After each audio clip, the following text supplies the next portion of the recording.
Hello, my lovely art witches, and welcome to this little magical art witch show and tell. Apologies if I sound a bit breathless. My symptoms from the dreaded,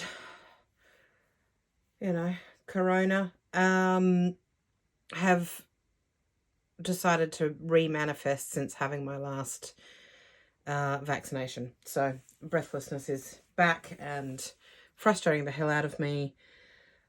So I will try to not sound like I've just run a marathon during this whole video. So I'm actually filming this for the second time because the first time I filmed it, I was off camera for about 50% of the show and tell. So I was like, yeah, I mean, I know I'm not a great YouTuber, but this was the worst. So hopefully I do better this time and I know where approximately the boundaries of what the camera can see are. So let's get stuck in, starting with the piece that you can see here, which is it's on a piece of wood. I'm not sure yet whether it's destined to be a wall plaque or an altar tile. It's really nice and sturdy, so it would actually make a good altar tile. At the same time, if I stuck a hook on the back of it, it'd be great as a wall hanging as well. So a little bit of a sun moon thing going on. I love sun moon stuff. I always have. It was amazing during the 90s when it was popular and it was just everywhere on everything. And I'm devoid I didn't keep more of the items that I owned in the 90s with suns and moons on them. But there you have it. You go through things and throw things out and give things away and things disappear. So otherwise I'd end up with a house that I couldn't move in and I'd be like a hoarder. Anyway, don't know where that went. That went on a bit of a ramble. It's a Corrigan video because I went on a ramble. So there we go. My little sun and moon plaque, which I'm very happy with. This is a little painted stone. I've been doing a few of these lately, so you'll probably see some more in some future videos. But this one reminded me quite a lot of my very first pentacle back in the 90s. My very first pentacle. I had no money. But I did have a gold paint pen, and I found a rock and I drew my pentacle on it, and that sat on my altar to represent the earth element for years before I eventually bought a pentacle that was, it was a wooden pentacle that was really quite beautiful, carved by someone.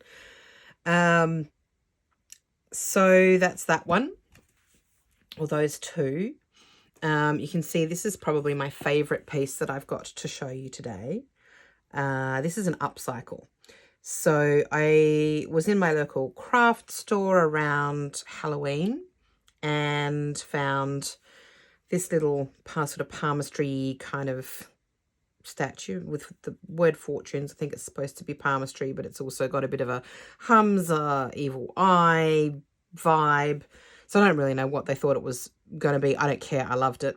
Well, I actually didn't love it when I first saw it. It was plain white, apart from the butterfly and the flowers, which were painted not the same colours as these. I think there was a bit of purple in the flowers and the butterfly was purple. And it was actually quite ugly. I'll be honest. It was quite ugly. But I could see that with some paint, it would be a thing of beauty. And I'm so happy with how it turned out. I just got stuck in with a whole lot of metallic paint. I painted the base of it black, and then put this beautiful colour shifting dragonfly glaze over the top.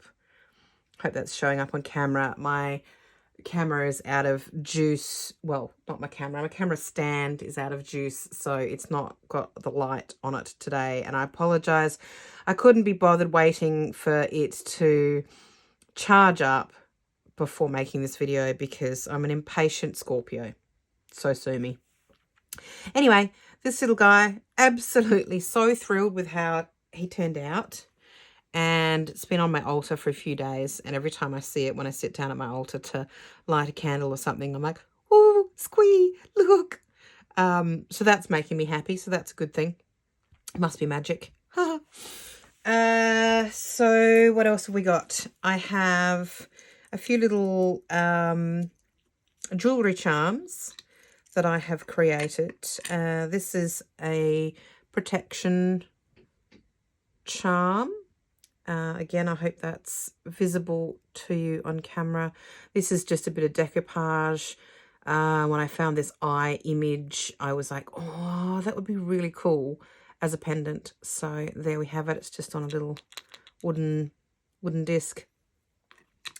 And then I have these two, which are a prosperity charm. Oof, covered in cat hair. That's not really a surprise. Everything in my house is covered in cat hair. So prosperity and protection charms. With little sigils and paint and foils and stuff inside. These are just little jewellery bezels. I bought a box of them. They come with these little glass pieces and a little frame. So you just create your design on a bit of paper and glue it in with some jewellery glue. So as I have a whole box of them, I will be making some more similar items. I might even list some in my Etsy if anyone's interested. Otherwise, I'll just make a whole bunch for me. It tends to be what ends up happening. Even when I list things in Etsy, in my Etsy shop, I end up just, you know, I don't sell a lot via Etsy because I don't market it hard enough, and everything just sort of sits there. And I'm like, oh well, I'll take it down and I'll just keep it for myself. Anyway, so that's those pieces. And what else have we got to show you? I recently did, well, a few months ago, I was doing a course about the Cailleach. And I created this doll out of, you'll see this is just a bamboo chopstick with another piece of one for the arms, and then I've just used some scraps of fabric, some denim, a little shell that I've sewn to her belt. She's got a cute little wool hair. This fabric that I've used for her arms and face is actually quite special to me because it was woven by my grandfather. My grandfather was an artist, and in his early days of being an artist, he was very experimental. He wanted to learn lots of new techniques, and he tried just about everything, including he had a big loom and wove suit lengths for himself and other fabrics. And I have inherited some of the remnants of those, including full bolts of cloth, which I would quite like to get made into clothing at some point. But, you know, bespoke suiting is incredibly expensive. So yes, I used a scrap of this blue fabric that he'd woven for my Cailleach doll. So it's got a little bit of an ancestor connection, which I really love. He was an amazing artist. He, in his later years, really just did landscape painting, oil on board landscape painting, but was highly successful. Well, in some ways, I wish I was as successful an artist as he was, because that was how he lived his life. That's what he did for a living.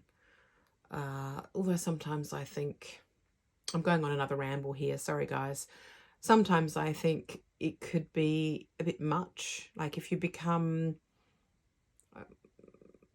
do what you love for a living, does it become more of a chore? I don't know.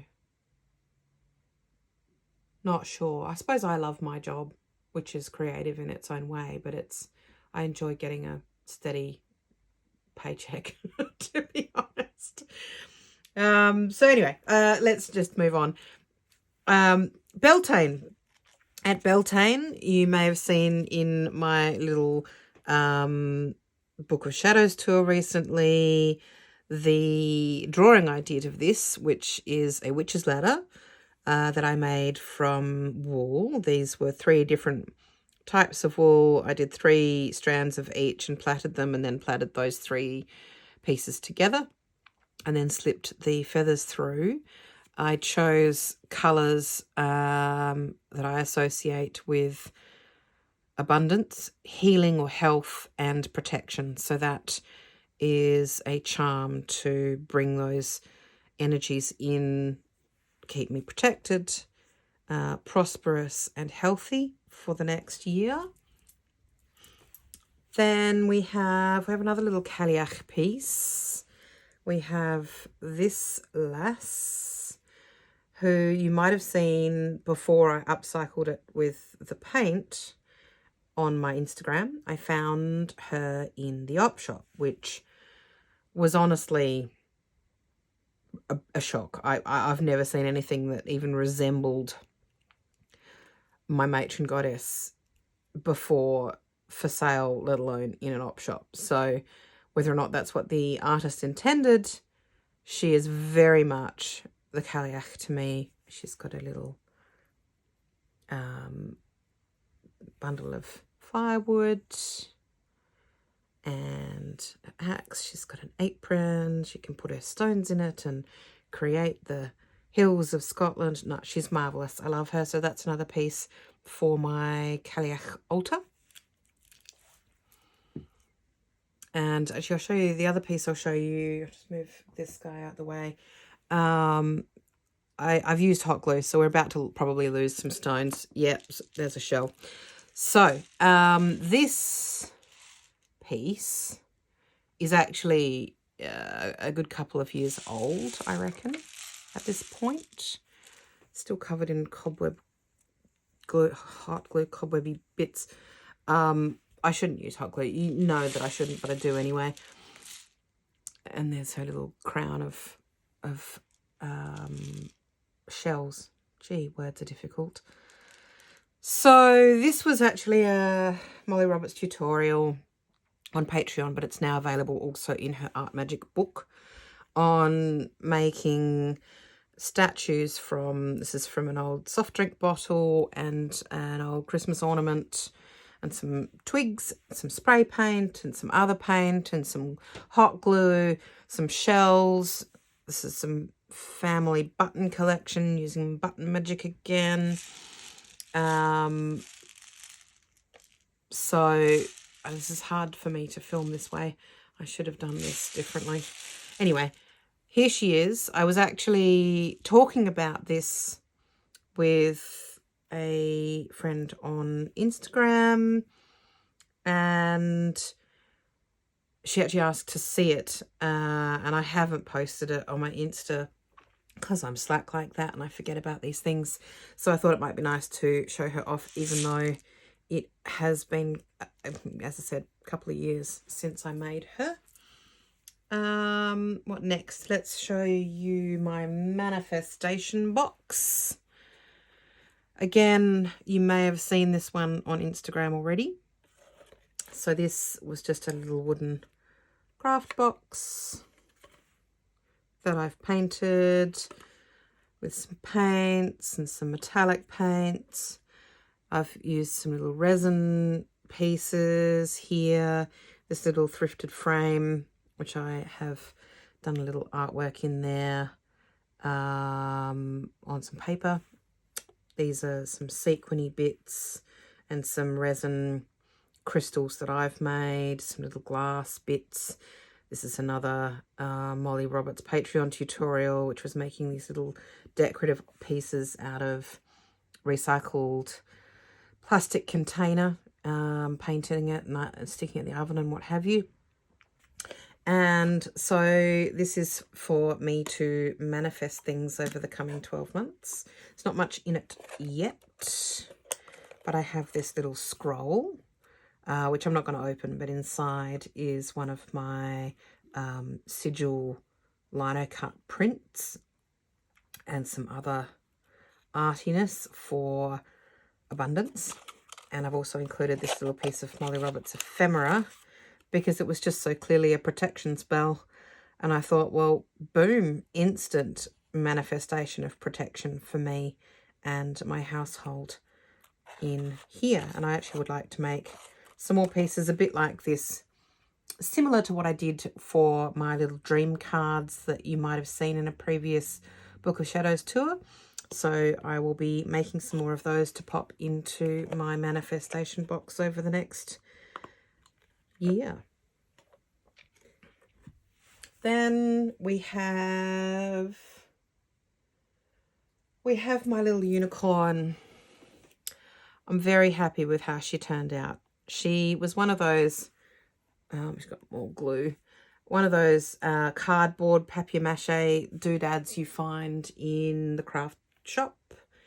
And I just painted her with a whole bunch of metallic paint and some glitter, and found some ribbons and trims and sequins and bits of fabric and some stickers and pom-poms and flowers and all the good things to bling her up and show off her magical nature. And she's going to sit on my altar, bringing her unicorn magic into my life.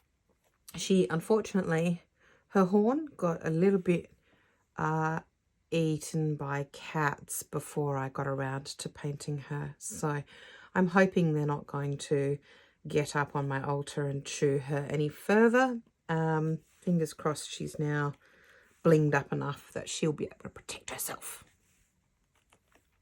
So there she is. And last but not least, maybe we'll just make a little bit of room. Excuse me.